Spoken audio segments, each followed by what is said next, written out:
Elle Lamboy here, and I am the Vice President of Philanthropy for Gettysburg Foundation, and I am joined by Christopher Gwynn, Chief of Interpretation and Education at Gettysburg National Military Park. Hey. And we're here for another Museum Monday, and today it's a very special one because, as a lot of you know, the Gettysburg Foundation is a nonprofit partner to Gettysburg National Military Park, and we are kind of before the founding fathers and mothers of our organizations, and Chris is going to tell us a little more about who that is.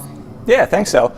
One of the questions we get a lot from visitors who come to the Battlefield Park is how did this place come to be? How does the landscape here go from somebody's farm to a battlefield? And then from the battlefield with the wreckage and destruction of war all around it to this beautiful national park, how did that come to be? And really it has its origins in the days following the Battle of Gettysburg. Even while the town is inundated with wounded, while damage is just everywhere, the citizens of Gettysburg recognized that something important had happened in their community. Something unique had happened. Something momentous had happened in Gettysburg. And so they created an organization called the Gettysburg Battlefield Memorial Association.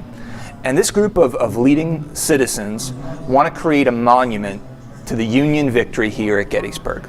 But they want to create something different, something unique, not something made of bronze or stone or granite. Their idea is that the actual battlefield will be the monument. So the hills, the ridges, and the woods where the battle was fought, that's going to be the memorial.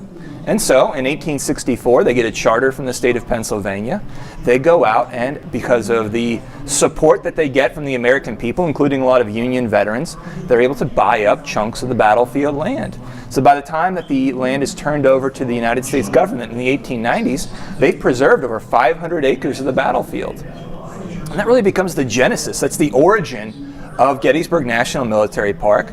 And the folks that belong to the Gettysburg Foundation, or the people that support Gettysburg National Military Park, they're part of that long legacy that goes all the way back to the days following the battle. So it's because of the American people and their continued care and interest in this place that it continues to survive for future generations. Wow, that's really cool. So were they one of the first organizations to do this in their own backyard, or were there other Civil War battlefields with people doing the same? No, this is very unique. Of course, the war's still going on in 1864. No one's quite sure how it's going to end. Most of the major battles happen in the South, where the armies are still on campaign. And really, as a whole, Americans really didn't preserve a lot of battlefield land, even for those Revolutionary War battles that helped secure American independence. So the idea that these citizens are going to be land preservationists is very, very unique. Wow, that's interesting. And thanks to all of you who helped carry on this great tradition. We'll catch you next time on Museum Mondays.